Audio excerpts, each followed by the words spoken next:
We discuss requests from South Korea, finding allies against North Korea, potential legal action against Kim Jong-un, enemy tactics, playing the mole, and the New York Times coverage of Donbass.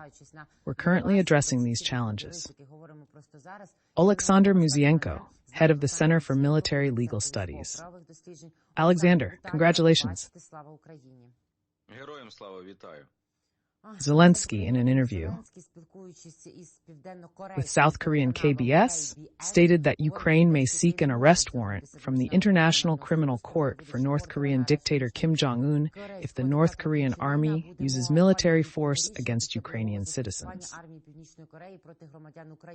At the same time, we are already addressing South Korea with a set of weapons that we may need, preparing a request for weapons for Seoul. At least a representative of South Korea will come, and we will talk. Andriy Kovalenko, head of the Center for Countering Disinformation, reports that 300 North Korean troops are already in the Kursk region. Ukraine's UN representative, Sergey, states that their numbers may increase to 4 to 5. Nebenzia claims these reports are fabrications to distract from the presence of NATO troops, which have supposedly been found destroyed by Naryshkin and Nebenzia.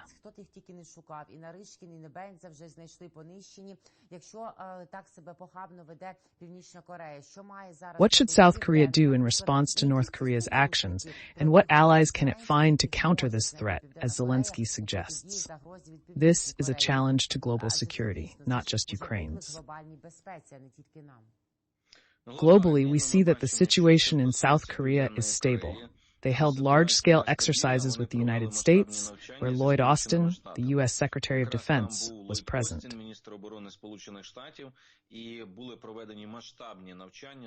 They held large-scale exercises with the powerful use of aviation from both countries, and from this point of view, they are doing well. Lloyd Austin and the United States have assured us that they will defend South Korea by all means necessary, even with the use of nuclear weapons. I think that such assurances are very important.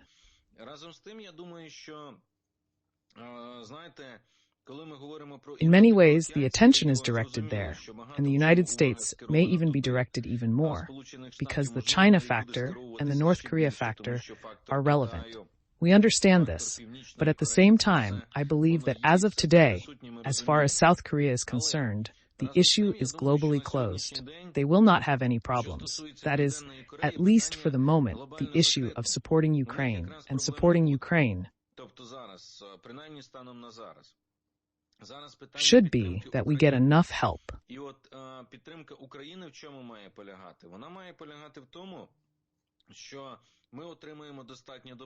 In an interview with the Northern European media, the president of Ukraine said that, listen, we see an insufficient response from our Western partners to support Ukraine amid the challenges we are facing today.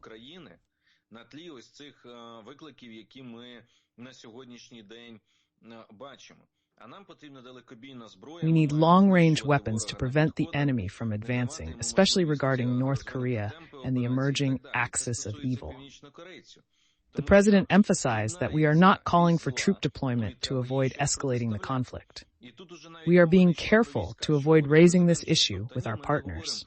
We recognize figures like Donald Trump and Slovakia's Prime Minister Fico, who have suggested involving Europe in a war and deploying nuclear weapons in Ukraine. We don't need to give them a reason. Now about the synergy of efforts. It should come from the United States, which made the first step. I understand that they have a commitment to South Korea that has existed for years, and in fact they guaranteed security after the war on the Korean Peninsula, which gave South Korea a chance.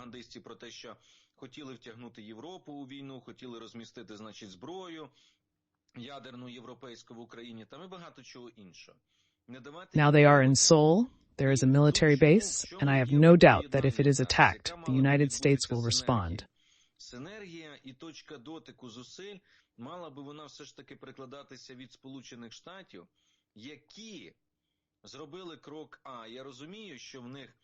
По відношенню до Південної Кореї є зобов'язання, які існують роками і, власне кажучи, фактично вони і гарантували безпеку після війни на Корейському півострові, що including Kim Jong-un's orders. Корея отримала шанс. Ну і зараз вони там є, вони є в Сеулі, є військова база, і в мене немає сумнівів, що якщо кимось ця військова база буде атакована, Сполучені Штати... We say that South Korea is secure, but we do not yet have such security guarantees. We are supported by our partners, and when North Korea's presence shifts to Europe, threats arise not only for the Indo-Pacific region, but also here, and we need to respond adequately.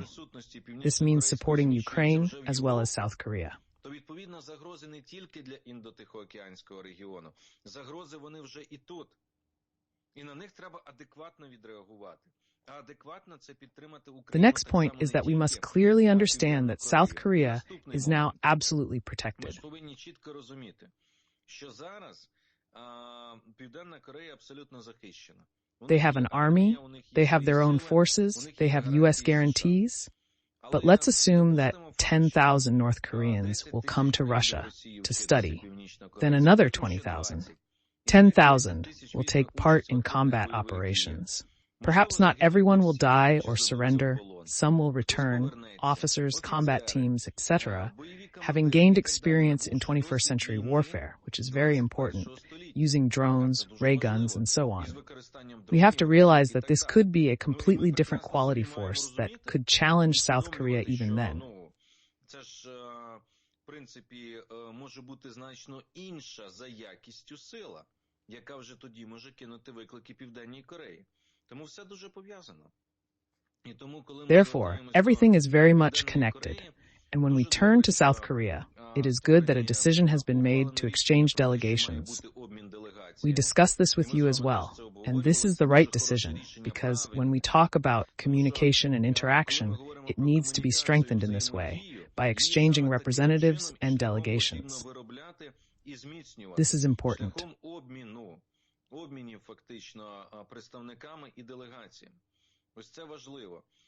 I believe we have a chance to strengthen our cooperation with South Korea, especially regarding weapon supplies.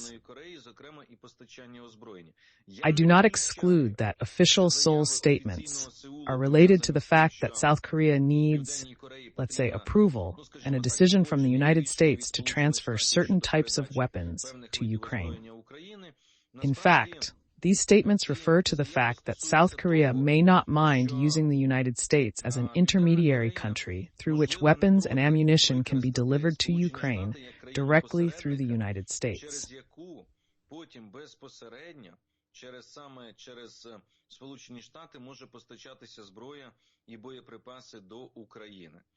This way, I see, may be faster than waiting for South Korea to change its legislation.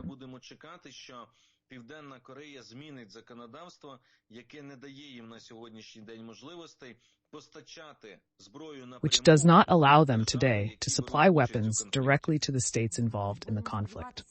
Let's hope so, because for now, as Ukrainian President Volodymyr Zelenskyy said in an interview with the South Korean TV channel KBS, Putin will be able to increase the contingent, testing the reaction of the West. And what is the reaction? It's nothing. It's zero. Well, at least we can move towards one.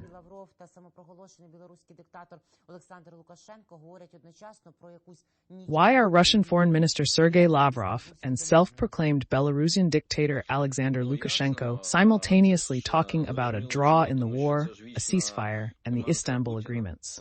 Well, of course, it's clear why. Because this is Putin's eternal mantra, and Lavrov supports it, that we should go to the Istanbul agreements. That is, in fact, nothing new here. He constantly emphasizes this. Lavrov confirms it. They can frame it as a victory, despite a draw, depending on how they interpret and present the information to make the audience perceive it positively. This often leads to retransmission. Notably, in Russia, when Putin makes a statement, ministers and propagandists often practice the best ways to interpret his words. От я маю на увазі в якому сенсі? В тому сенсі Путін же сказав в інтерв'ю російським медіа про те, що все должно закончиться только на російських условиях. I also do not exclude that these relays about Russia's victory often end up with the fact that there may be some kind of dialogue or Istanbul format. Інтерпретації, подачі інформації, яким чином її так подати, щоб аудиторія її сприйняла з правильними сигналами, оцінила це саме як перемога. Відповідно з переможними реляціями і усіма наслідками. Саме для цього, я думаю, це фактично і ретранслюється. І тут дуже цікавий момент, що Actually, that's what I'm getting at. Росії, що Путін щось каже, а потім хтось із міністрів чи ще когось, чи навіть пропагандистів починають вправлятися в тому, як найкраще розтлумачити ці слова. It often happened to them that from the beginning of the full-scale aggression, Putin talked about demilitarization and denazification, and then they agreed to the Istanbul format. Let's look at the case of Azovstal and the Azov heroes who fought. От, власне кажучи, до чого це я все веду. У них так часто бувало. Тобто, від початку повномасштабної агресії Путін же ж говорив демілітаризація, денацифікація, потім же ж погодились на стамбульський формат. А у них багато They were shouting that there would be a tribunal, a death sentence for everyone. No one would be released, no one would be exchanged. And then the exchanges began, and I think they will continue until Ukraine gets everyone out. They first outline this position, and then allow exchanges. Ми не випустимо, не обміняємо, а потім почались обміни. І будуть продовжуватися, я думаю, доки Україна не витягне всіх зараз з цих катівень російських. It's the same here. First, Putin says that Ukraine will be destroyed, deprived of its statehood, denazified and demilitarized, and then someone in his entourage starts talking about a truce. Що Україну позбавлять державності, денацифіцирують, демілітаризують і так далі, і багато чого іншого, а потім починає хтось із оточення Путіна вести діалоги про якесь перемир'я. Тому що мені здається, що як би вони не чекали Трампа, але вони не Because no matter how much they are waiting for Trump, they are not sure that even he will say that everything should be on Russian terms. And here's the question. That's why they are constantly probing, looking for points of contact, imposing their vision through pressure on the front, Shahid attacks, and so on. Росія ж теж хоче нав'язати багато що нам, скажімо так, ми розуміємо, своїм тиском на фронті, ударами цими шахедами. What is it for? What are the goals? One of them is to seize Dnipro, Zaporizhzhia, and other territories. We understand that this is one thing, but the realities are different. Sometimes Putin needs to talk about the realities on the ground, that Zaporizhzhia, Kherson, Dnipro, etc. remain Ukraine's. That's why they are probing the parameters of possible negotiations, but from positions that do not suit us at the moment.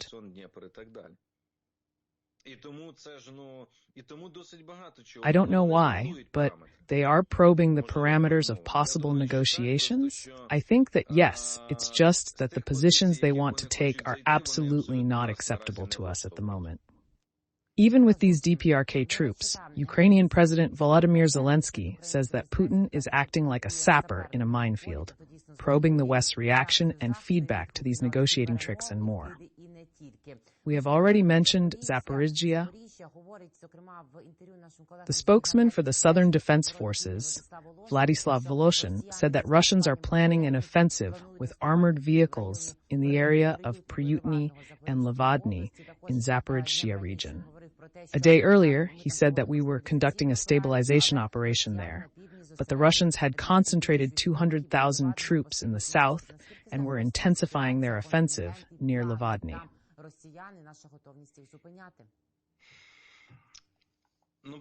How threatening is the situation, their contingent and plans, and our readiness to stop them? First, I must say that the enemy has indeed been concentrating certain forces there for some time. There are two reasons and explanations for this. First, these forces are deployed at training grounds, headquarters, etc., where the enemy keeps them, conducting training. Вони там проводять навчання, потім ці сили перекидають, в основному на схід або залишають на Запоріжжі. These forces are then redeployed, mostly to the east or left in the Zaporizhzhia sector for future attacks. This is the first point. The second point is that they are certainly preparing for activation in the Zaporizhzhia sector and therefore ready for assault offensives. Власне кажучи, на цьому так само. І тут, звичайно, що є виклики і загрози, тому що ми бачимо, що там були певні успіхи у ворога There are challenges and threats, especially with some enemy successes in the Vremyivka direction and their focus on the Donetsk sector, where they've achieved minor tactical victories. However, I believe Zaporizhzhia is not a current priority for them. I had similar thoughts last summer when I suggested that Putin would try to demonstrate force in regions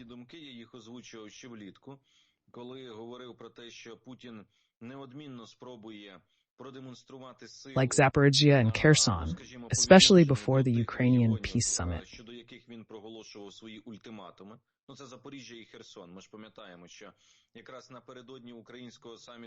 It was then that Putin was saying that Ukraine should withdraw from Kherson, Zaporizhzhia, and so on.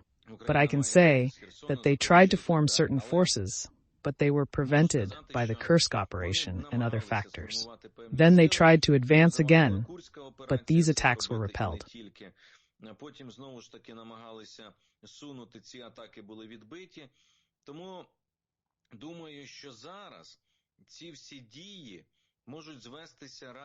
So I think all their actions can be more of a distraction right now. Russia wants us to concentrate certain defense forces here, to move our reserves here, and not to do so, for example, in the Pokrovsk direction. You understand, right? This is the reason. That is, it seems to me that the enemy is not in a situation where it can attack everywhere at the same time. They are likely to focus on the Kurakovo-Pokrovsk direction. Therefore, this will be decisive, and the Zaporizhzhia direction, in my opinion, can play a distracting role.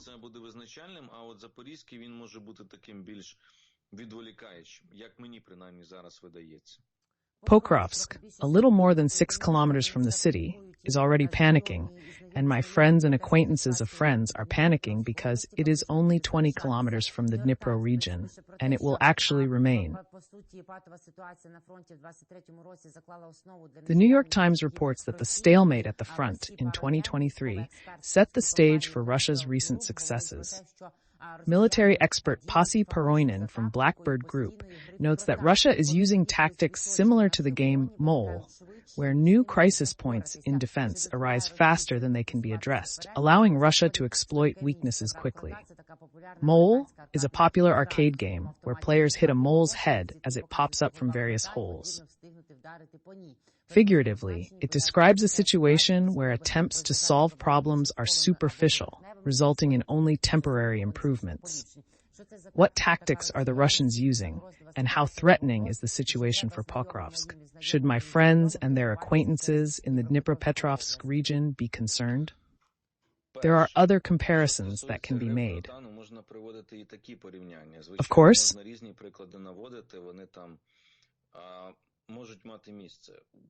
there are various examples.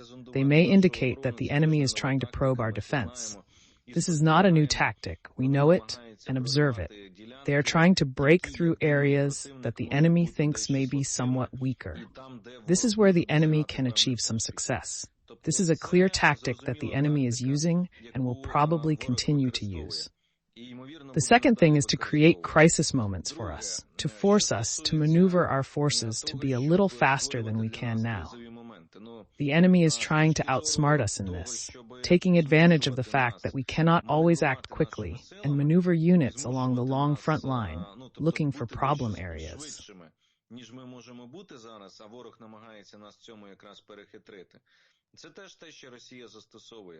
Користуючись тим, що, можливо, ми не можемо зараз дуже швидко діяти, маневрувати нашими підрозділами вздовж такої довгої лінії фронту. But Ukraine is also acting on the defensive. No one is simply watching and telling Russia, go ahead and attack, here are our weaknesses. They are also being created trouble spots, dragged into battles in which they may not have planned to participate for a long time. For example, the battle for Selidov, в яких, можливо, вони навіть і не розраховували затримуватися і брати досить тривалу участь. Я маю на увазі, наприклад, битва за Селидове. Тому що, якщо подивитися, Росія... Russia was heading for Novohordivka, actually heading for Pokrovsk, but they were stopped there, their logistics were interrupted, and the enemy was forced to go to the southern flank, to Selidov, where they were significantly delayed. So we see that if the forecasts predicted that in September there would be street fighting in Pokrovsk, I read such forecasts by analysts, including Western ones. What about that in September there would be direct street battles for Pokrovsk, and then the enemy would move on to Pavlograd? This is what was relayed and spread. Now it is clear that they have stalled, and Ukrainian troops are doing everything possible, and perhaps even impossible, sorry for the tautology, to prevent further advancement of the enemy and to prevent them from developing a rapid pace of operations.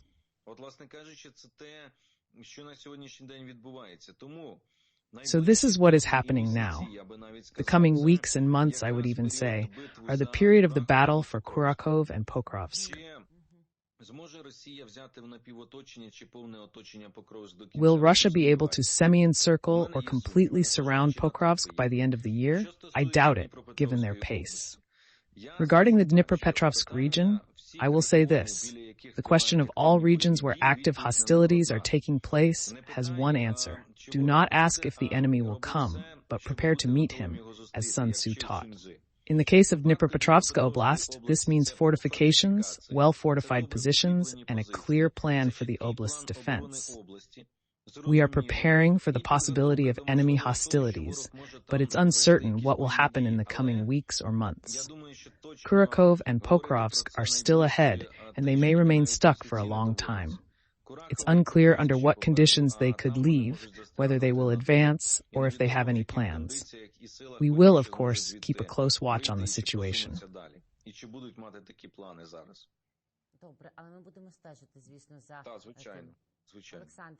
The occupiers are panicking, the railroad connection is collapsing, and logistics is collapsing. You mentioned several reasons for its importance to the occupiers, but their situation isn't very favorable. Why did the occupiers like it there, but not so much anymore? How important is it? And why did we take on Berdyansk so much?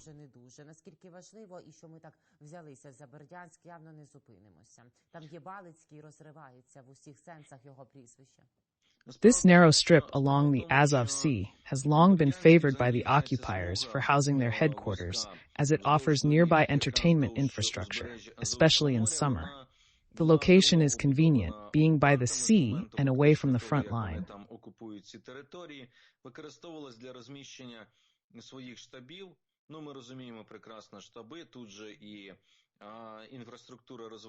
So the logic here is absolutely clear. And secondly, of course, all this was used for logistics. There are roads and railroads, and they all run along the coast, so Russia also used this. Thirdly, in addition to headquarters, they could also deploy certain units that were there before they were ready to move to the areas of active hostilities. So this is also a reason.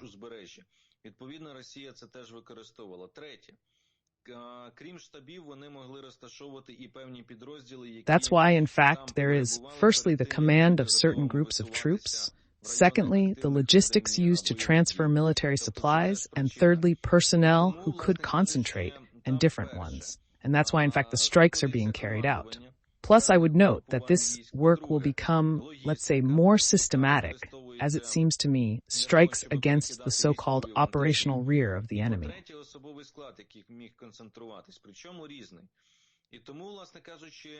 But 30, 40, 50, 70 kilometers through the occupied territories in order to weaken them is something that simply must be done. I think that this work will continue, and I am not sure that it will be practicing the enemy's logistics behind the lines, because it is not his place, it is not his land, it has never been, and will never be. Thank you very much for this conversation and analysis, and I am sincerely grateful that you found the time. I'll see you on Monday, and I look forward to seeing you, as do our viewers. Goodbye, thank you, have a good day. Oleksandr Musienko, head of the Iskopic Research Center. If you don't want to miss Oleksandr, then subscribe, as I did a long time ago, to Oleksandr Musienko's YouTube channel, and you will have fresh analytics in the morning and evening. Musienko, керівник центру військових досліджень. Якщо не хочете сумувати за Олександром, то підписуйтесь, як і я це зробила дуже давно на YouTube Олександра Musienko channel. And of course, please come to us, because we also have other topics and a detailed vision from Oleksandr. So please subscribe to Zahidnet and 24th's YouTube channels and watch us wherever it is convenient for you. Take care of yourself, friends. Believe in the armed forces of Ukraine. See you soon, and we will win.